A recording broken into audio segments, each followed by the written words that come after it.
Hey guys, Steven here, Fanatic Perspective. So I want to make a real quick video today just regarding the really big news that came out yesterday regarding the NCAA eligibility discussion. Looks like they're putting forth a freeze on all eligibility for athletes that opt out, participate, what have you. Anybody that participates in fall sports for however long, sounds like whether it happens in the fall or the spring, the Division One Council, I don't know who any of these folks are, but the Division One Council approved this freeze, and then it will go before a vote with the Board of Governors of the NCAA tomorrow, August 21st. So very, very big story considering the 85 scholarship limit of all these teams and the teams that will get the opportunity to play and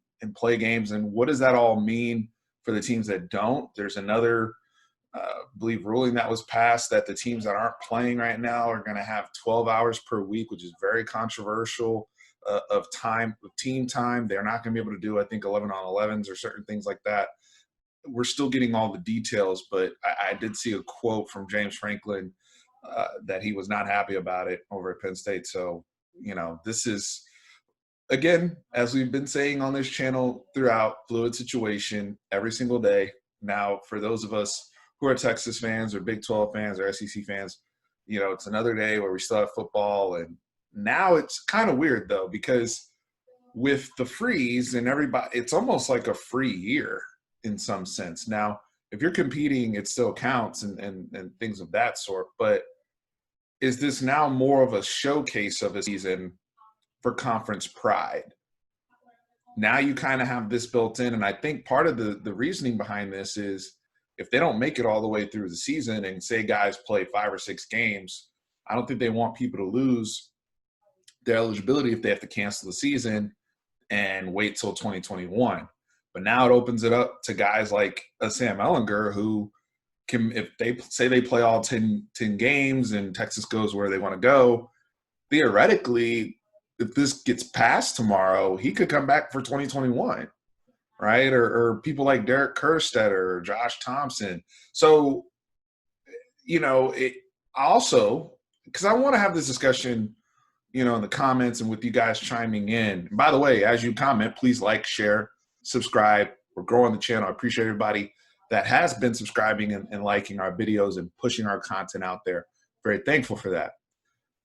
But our high school seniors and people that are coming up and, now do we have expanded rosters for the next year or 2 years to account for that if people aren't getting out the way?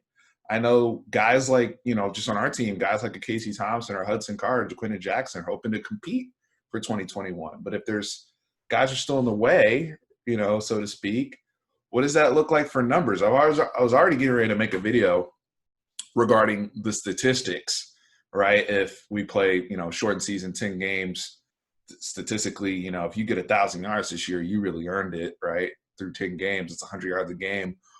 Or guys that are trying to break school records.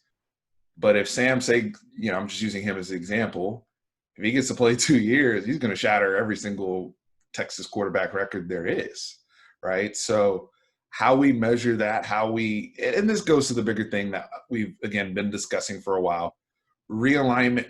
The landscape of college football ended when LSU won the national championship beginning of this year. That we're not going back to that model, I don't think. So what we have to figure out is the scholarships for the guys that are going to be coming in. How long are the rosters expanded? This is something that college baseball right now has to deal with. Is this kind of the built-in mechanism for an incomplete season? And is it fair for the schools that aren't playing to only get to have 12 hours of a training schedule, right? Now, if they get to play in the spring, then I don't know if that makes up for it with time. But, the impact on recruiting, the impact on the transfer portal. Texas has been pulling everybody that gets in the transfer portal back out. I think a big part of this is where else would you go, right? So It's a very, very interesting conversation. I'm very curious to see how the vote goes tomorrow. And, I would like to hear from everybody out there and weigh in on what your thoughts are for the eligibility freeze. Really, really big story. Very, very interesting. I don't have much further insight than that. I'm still thinking about it and would love to get some other ideas out there about it. Potentially seeing guys play 5, 6 years. That's the other thing too that was recently improved in the last few years in college football. That's also changed. Freshmen being able to play 4 games and still use that as a redshirt season. So now somebody can be a freshman theoretically 2 years in a row, right? Think about guys like, I don't remember, like a Chris Moore or Kenyatta Watson or somebody like that. Like it's gonna be very, very interesting, very, very interesting. And I'm just pulling names of folks. I mean, I don't know how many off the top of my head how many games they played last season. Somebody can chime in the comments if they're true sophomores now or still redshirt freshmen with that 4 game limit. But very, very interesting discussion, guys. And yeah, we'll see how what the decision is made tomorrow. And oh, by the way, we'll start, since the season is starting for us September 12th. We will start having our preview series come out just like we did last year. Our 10 for 10, we'll do that again. Top 10 Longhorns. When we get to the 10-day countdown going into the season, we'll do our breakout players again and ultimately schedule breakdown, going over. I know we picked our records, but hey, where do we see landmines and things of that sort in the schedule? So another day, still have football, see how it progresses. Each day brings us something new, but I appreciate everyone for joining the channel, listening to me today. For my Horns fans out there, guys, Horns always up.